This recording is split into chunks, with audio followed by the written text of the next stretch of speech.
y'all, it's Necey Dixon. Welcome back to my YouTube channel. If you are new here, welcome. Clack, clack. Even with the plastic. If you're returning, y'all, welcome back. I know we had some new people on the channel, so welcome if you are new here. I'm glad that y'all decided to stay for the conversation by hitting the subscribe button, okay? So, I didn't meet y'all for brunch yesterday, right? It's been a minute since I did Sunday brunch.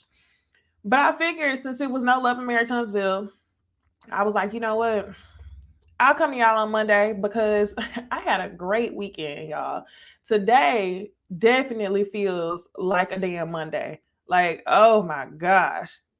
And it's right after 5, so I hope y'all have productive Mondays. But this weekend, I went and got myself some crawfish from Red Claw. Oh my gosh, y'all. Red Claw is one of the top crawfish places in the DFW. Okay, I'm definitely gonna be back. So if you out here in Dallas and you need some Red Claw, okay, then I turned around and had crawfish on Sunday. Excellent weekend. Okay. With that being said, all that sodium, I need to detox and make sure I'm drinking my water. But yeah, like I said, y'all, like I always say, we friends. So I'll be having to give y'all the rundown before we hop into the review. So if you haven't noticed, I only slotted 30 minutes for this review because I'm only talking about Ready to Love today. Or let me show y'all the better thumbnail. Ready to Love Reunion today is what we're going to talk about. And then immediately after that, y'all, we pretty much just using this as the pregame. And then right after that, we're going to jump into Real Housewives of Atlanta. However, you know, I usually do different shows on one video, but because these shows are just so different, I have Real Housewives of Atlanta on its own link. So you'll be redirected after this video, or you could just go to my YouTube channel and join me to talk about Real Housewives of Atlanta. But right now, we're going to go ahead and get into Ready to Love. Hey, Keisha. Hey, Necey D. Hey, Rachel. Necey D, girl. So tell me why. I think you were on Candy or Don Juan's live or something like that. And my best friend messaged me and was like, oh my gosh, were you on Candy and Don Juan's live? I think they just read your comment. They said Necey D. And I was like, no, that's not me. But I think it was you. Okay. That's too funny. Rachel, Norsus, Tony, Nye, Chris, hey. All right. Yep, that was her. Yep. All right, y'all. So y'all tell me what y'all thought in the comments about the Ready to Love reunion. Part 1, in my opinion, was dry. They really could have scooped all this up and put it in a part 2. But it's a couple things we need to talk about. We need to talk about Joy and Sabrina. We need to talk about Carmen. Y'all know we're going to talk about Carmen. We need to talk about Precious and her angry bang. Precious was angry AF. I don't know why she was so damn mad. She was up on that stage talking about rawr, rawr. Okay?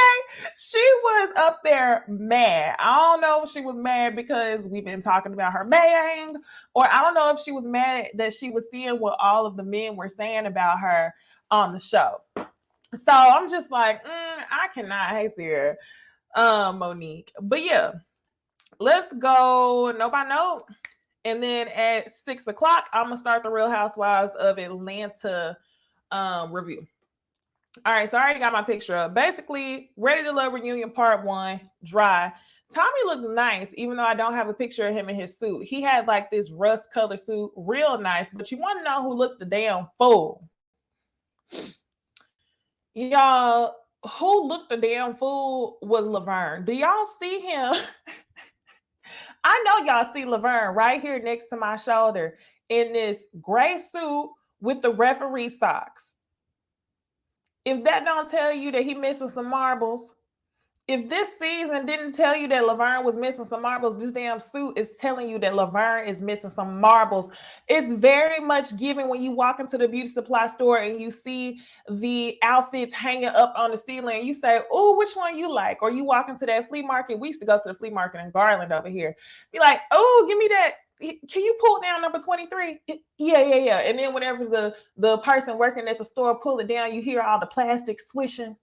That's what Laverne's outfit was given, okay? When he took it out the store, it was in plastic, and it had a smell to it, a factory smell to it, because this outfit, Laverne, Y'all, honestly, that's the only person so far that I thought looked a fool. Okay, Precious still came back with her bang, but I ain't mad at this one like I was the one on the show. The one on the show was giving raw 2007 emo. It was giving Paramore, you know, the black girls that like Paramore. But today, or yesterday, or whatever day the show came on Friday, she was giving the straight across bang. And I ain't gonna be too mad at you for doing that.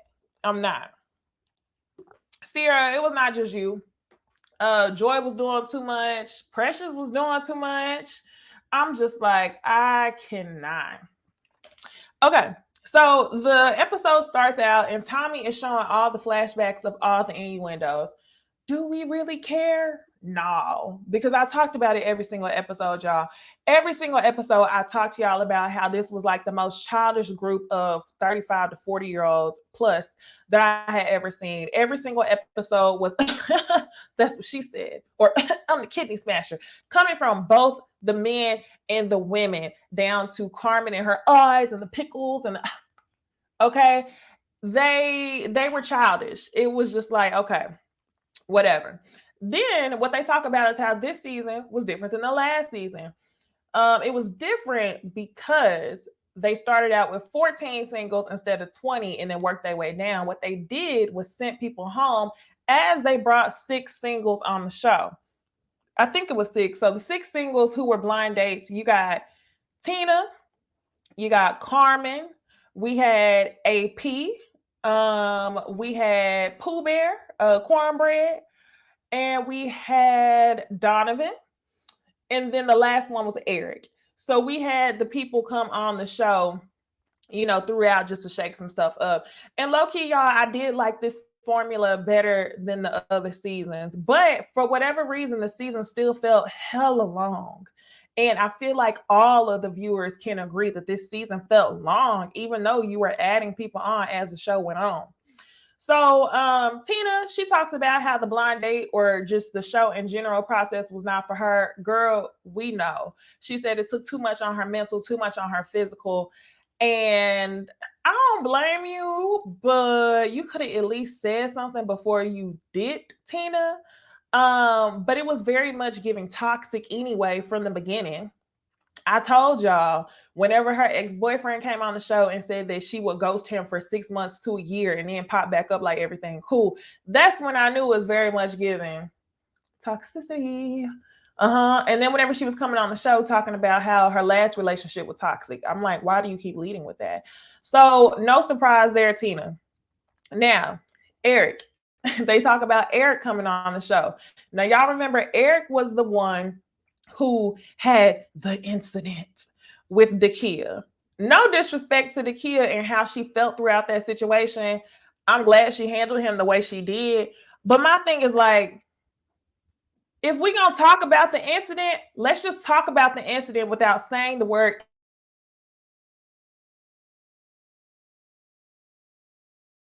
If you watching this on replay, please, y'all, leave a comment. Let me know like the time mark in which it happened, so then I could go ahead and edit that out for the people watching it on replay, because I didn't think we was gonna make it, y'all. But okay, my laptop just all of a sudden died in the middle. Okay, but I was saying, y'all, I was so annoyed with Dakia, and the reason being is like, we've been talking about this incident thing the entire time and referring to it as an incident. Like, let's just get to whatever I just hate to skate around some shit. If we're going to talk about it 50 times, let's go ahead and put it in the forefront. We having conversations about it. You're talking about what happened without really talking about what happened. Let's just talk about it. Okay. So let's go ahead and talk to that. Let's go ahead and talk about that. So they talk about Eric's time on the show. And obviously they asked why his relationship with Dakia ended. And Dakia says, you know, well, there was an incident. And Eric says, yeah, well, it was because of the incident. I still think she's a great woman. He's being really complimentary. She's being low-key complimentary of him, but she's also looking at him like, boy, please don't come over here trying to be nice now, right? And Eric says, you know, I don't think this is the part, okay? Y'all tell me if y'all thought he was tripping. Tommy asked him, do you think that you misread your connection with Dakia when you did what you did? Dakia then re-explains the situation or the incident of him to our imagination. I could imagine that he grabbed her breast, standing behind her in front of everybody. She was embarrassed. So Tommy asked him, did you misread the connection? Eric says, I don't think I misread the connection. He says, I think it was a factor of embarrassment and I shouldn't have done that with other people around. See, this is what Eric is trying to say without really saying it. Eric is trying to say, Dakia is blowing this out of proportion because she didn't want me touching her like that in front of other people. More importantly, she didn't want me touching her like that in front of her connections. That's Eric's opinion. Regardless, okay? Regardless, I think it's annoying that he can't just say that he was wrong for grabbing her. If Dakia didn't want you to grab her, didn't matter if other people were there, didn't matter if you were at her place, it didn't matter. You shouldn't have touched her like that. And then you're going to say that you don't think that you misread your connection. What you misread was Dakia's boundaries. I feel like he thought that he was dealing with like a Carmen. And Dakia said, I'm a lady. You don't treat me that way. And Dakia, I'm not mad at you for holding him accountable and setting some boundaries for yourself. Because I'm like, why would you do that? What grown man? Yes, exactly. What grown man would do that in front of everybody? To me, I felt like it was, yes, childish. To me, I felt like he was trying to flex in front of the other guys. I don't know what it was. He was trying to mark territory, but Dakia had every right to feel the way she was feeling. But my thing is like, Dakia, if we gonna out this dude, let's out him. Let's say exactly what he did, because we've been talking about it this entire time and you haven't really been as transparent as I would like for you to be. Y'all are having a bunch of conversations about it without really saying what it is. So that's all I feel about the Eric situation. But we are going to talk about a little bit of their friction, right? Monique, I'm glad you said it and not me. Monique said Eric was just trying to prove that he likes women. I really don't know. But I had a feeling that the people were going to speculate that about him when he came on the show. Number one, because I think he was the one who said he was a pastor's kid. But anyway, Eric ends up apologizing, right? And Dakia says, I accept your apology, but her issue was the aftermath. I wish that they would have talked about the aftermath on the reunion. We talked about it on Ooh Ladies First panel, right? So apparently there were some text messages that came out, allegedly. And in the text messages, right after the situation happened, and this is the aftermath that Dakia is referring to, Eric gets into an argument with Dakia and basically says that she was trying to front on him in front of all those people and that, you know, she was just acting like that because she was embarrassed. Eric was also upset because he heard about the way that Dakia felt through someone else rather than her. Then he gets into an argument with her. She wants to talk and he ends up calling her a rat face or mouse face or something like that. Gerbil mouth is what he called her. He called her gerbil mouth.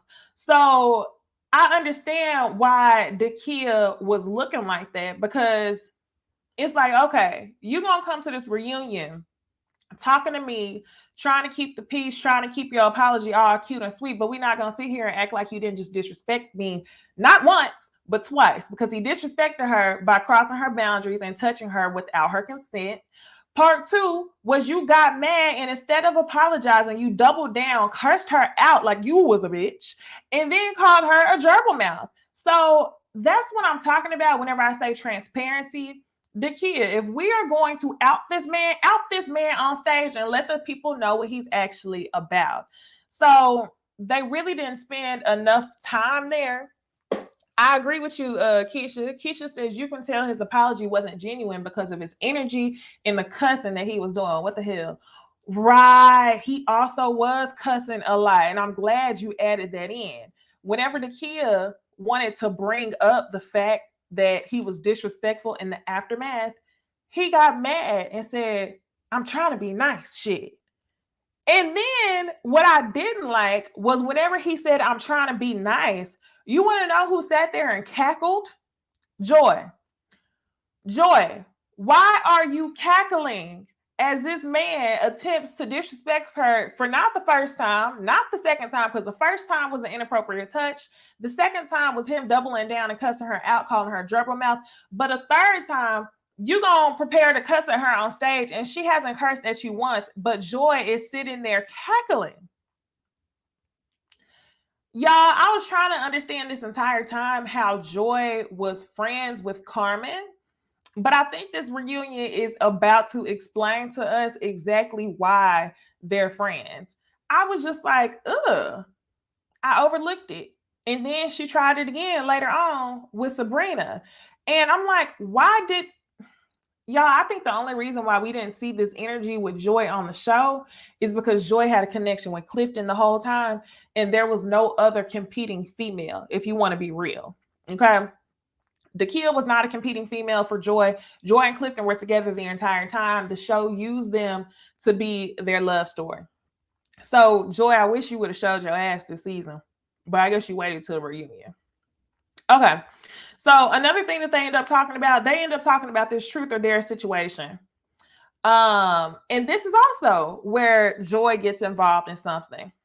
So, it's Sabrina sitting on the stage, Demetrius, Tori, Joy, and they're talking about, and Laverne. We can't forget Laverne because Laverne was the one who suggested that they play the game Truth or Dare, right?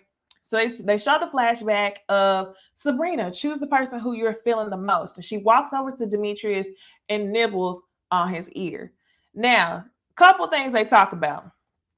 Sabrina says that it honestly wouldn't have been that bad if there weren't other people in the background egging him on and making the blow worse, aka Joy.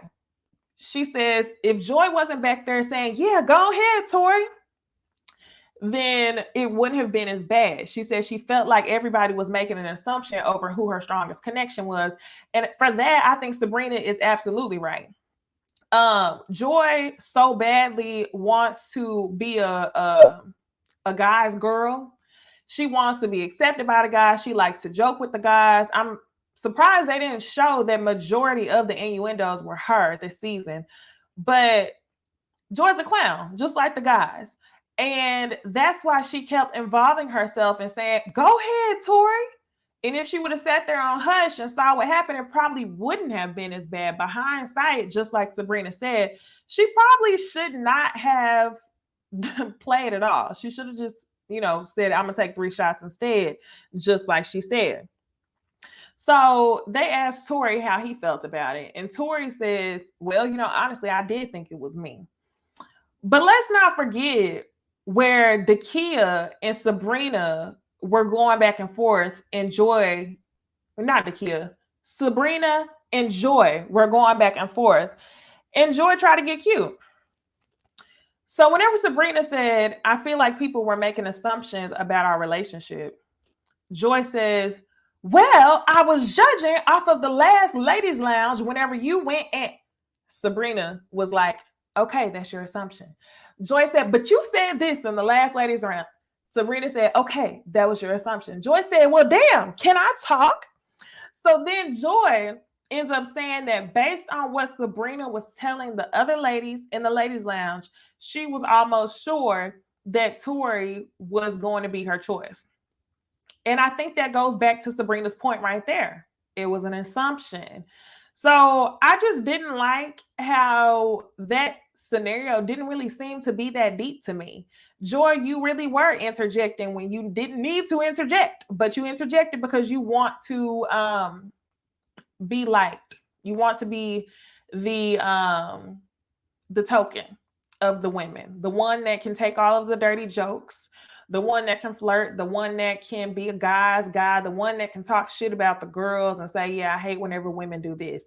That's what you wanted, Joy. That's why you interjected. But while the situation with Sabrina was not that serious to me, I just hated how quick Joy was to turn up. But you didn't interject whenever Eric was disrespecting Dakia. Girl, Get you and your faux locks and goodbye. Okay. So the next thing that I want to talk to y'all about is let's talk about Sabrina and her guys. One thing that I probably didn't pay attention to until this episode was that Carmen had just as many connections as Sabrina. Carmen was overtly sexual with the men. Contacts, nipples on hard, mouth on wide, feed me, this, that, and the third. Carmen was overtly sexual with the men on the show. Sabrina, we didn't even really see her kiss anybody. We found out that she kissed Donovan off camera. But we made this whole season about Sabrina and her umpteenth connections. Why? So Sabrina goes out on stage and she's on stage with Demetrius, Tori, and Donovan. Carmen and her blue eyes is backstage. I know she didn't wear the blue contacts, but I'm still going to talk about the shits. Carmen is backstage and she says, how many people are out there? Girl, if you don't get the right now, because Carmen, you wish you had 4 connections, okay? And the difference between Carmen and Sabrina, more than likely, would be that Sabrina probably talked to her 4 connections, where Carmen seems like she would have busted it open for her 4 connections. And I'm just telling y'all what I seen on the show. That may not be a testament to who she is in real life, but based on who I seen on the show, that's the difference that I'm seeing. So I'm just like, that is too funny that you want to talk about how many people are out there when you ran through just as many guys. So I'm just like, I can't. Anyway, thank you so much, Keisha. Keisha said Joy was putting that cape on for those men. I'll tell you, Joy, she was. She was. And I feel like that's why she's okay with Carmen being a mean girl. Carmen is a mean, girly girl. Joy is a mean guy's girl. So anyway, Sabrina, she's talking about why her connection with Donovan didn't work out. They show the whole flashback. She said she felt like Donovan was just trying to get in where he fit in because of something that he said to her. He was trying to figure out like what his ranking was. And that's where he says, y'all, I cannot help but look at Donovan and think about how much he looked like his damn mama now. Oh gosh, I think that's probably when I stopped thinking that Donovan was handsome. Whenever I stopped looking at Donovan like that, it was probably whenever I saw his mama on the TV and I was like, you your mama's son. Hey, okay. So Donovan's like, ranking? Like, no, I never said anything like that, yada, yada, yada. Sabrina says, oh yeah, you were in it just trying to get in where you fit in. So much so, you even told me that if you came on the show earlier, you would have ended up with somebody else on the cast. Everybody says who? And then she said Joy. Y'all let me know if it was just me or not. But I feel like Donovan absolutely had a conversation during the season where I think he talked to Joy. And I think it was a scene where she was sitting with her legs on top of his, and he told her that he wished he would have came sooner because he felt like they could have had a connection. Did I make that up? It was something on the show this season where Donovan clearly said that Joy was somewhere on his list, but Joy had already been committed to Clifton. So to me, I'm like, we really gonna do this, Donovan? We really gonna come on the show and act like even if you didn't say it out loud, it wasn't true, even though he did say it out loud, okay? I'm just like, y'all so fake. So Donovan was like, hold on, Golden Girls, right? Kimberly, thank you for backing me up because I remember him saying that. And I'm like, if you said something like that, why are you feeling so disrespected? It is what it is, right? You ended up with Carmen, who you wanted to be with. Your girl Joy ended up with Clifton. What's the big deal? Y'all were all there to date each other. So if you did want to come on the show and date her earlier, so what? So he ended up saying to Sabrina co-signed it that he said it. Precious co-signed that he said it. Dakia said that he said it, because I know he said it too. And he said, now hold on, Golden Girls. And then Carmen makes the most annoying laugh I have ever heard. Get him, Donovan. And I'm just like, does it take all that? Does it take all that, Joy? I don't see why you got so much joy in him calling them Golden Girls. Like, what was it to you? So it was just, it was just ugly. Yes, Harold, he called them Golden Girls. Like his beard ain't gray, it's lint. Okay. I'm just like, I cannot. And Sabrina was one of the youngest ones on the show outside of Wiley. So I'm just like, was he trying to call Dakia Golden Girl? It was just real ugly. So Precious was like, yeah, you did say it. And she says, oh, well, you played out AF, right? And Donovan says, oh, I'm played out. And Precious says, as fuck. And I'm laughing like that because she definitely said, as fuck. She moved her. She was mad. She was extra. Her and her bayang was bayang. She said, as fuck.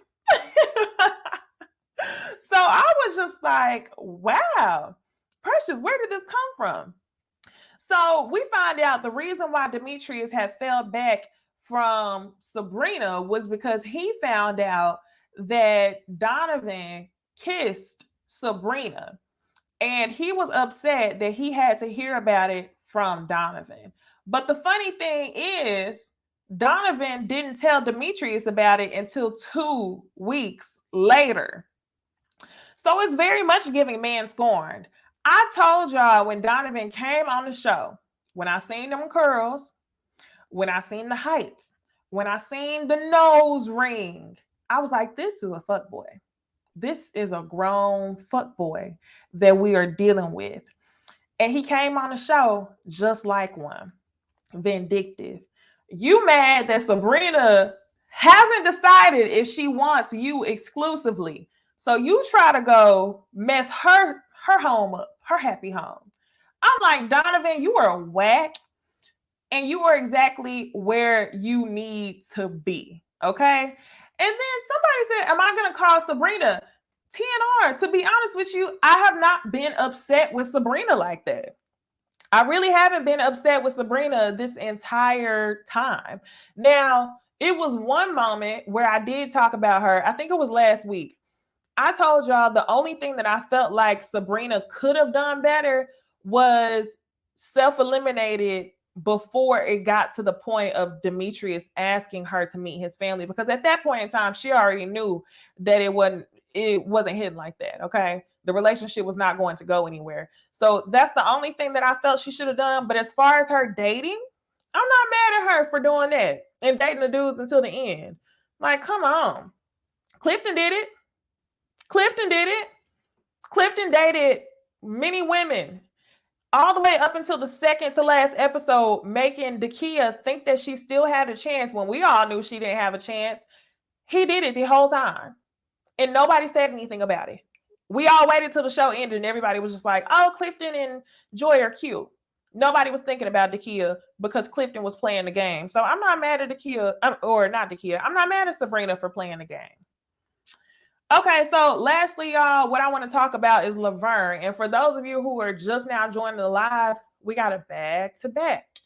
Been a minute since I did the back-to-back, okay? So right after I finish this review, we're going to get into Real Housewives of Atlanta. Yes, the title of the video. Marlo got the peach and now she cussing the girls out. So y'all go ahead, like this video for me. And then we're going to finish off talking about Laverne. Yeah, let's do that. Like the video. We're going to finish talking about Laverne.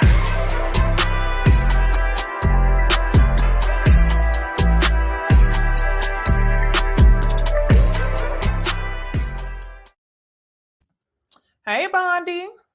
But yeah. Okay. So now, y'all, Laverne in his referee outfit that he got from a beauty supply store. Give me 23, hang it up. I swear, when I seen Laverne, all I could think about was that thin ass plastic that the cheap shit used to come in. I haven't seen anything like that in a long time. I haven't seen any suits like that in a long time. The beauty supply stores look like grocery stores now, but the old beauty supply stores or flea markets, like Laverne, you're not gonna tell me, okay, for one, you are not going to tell me that all of these people are from Potomac. This is DC part 2, because hardly any of these people are giving money. Okay. The key is giving money with her jobs, her dance studio. Demetrius, I would say he looked like he got some coin. Sabrina, well educated. You look like you got some coin. Even Paul, okay?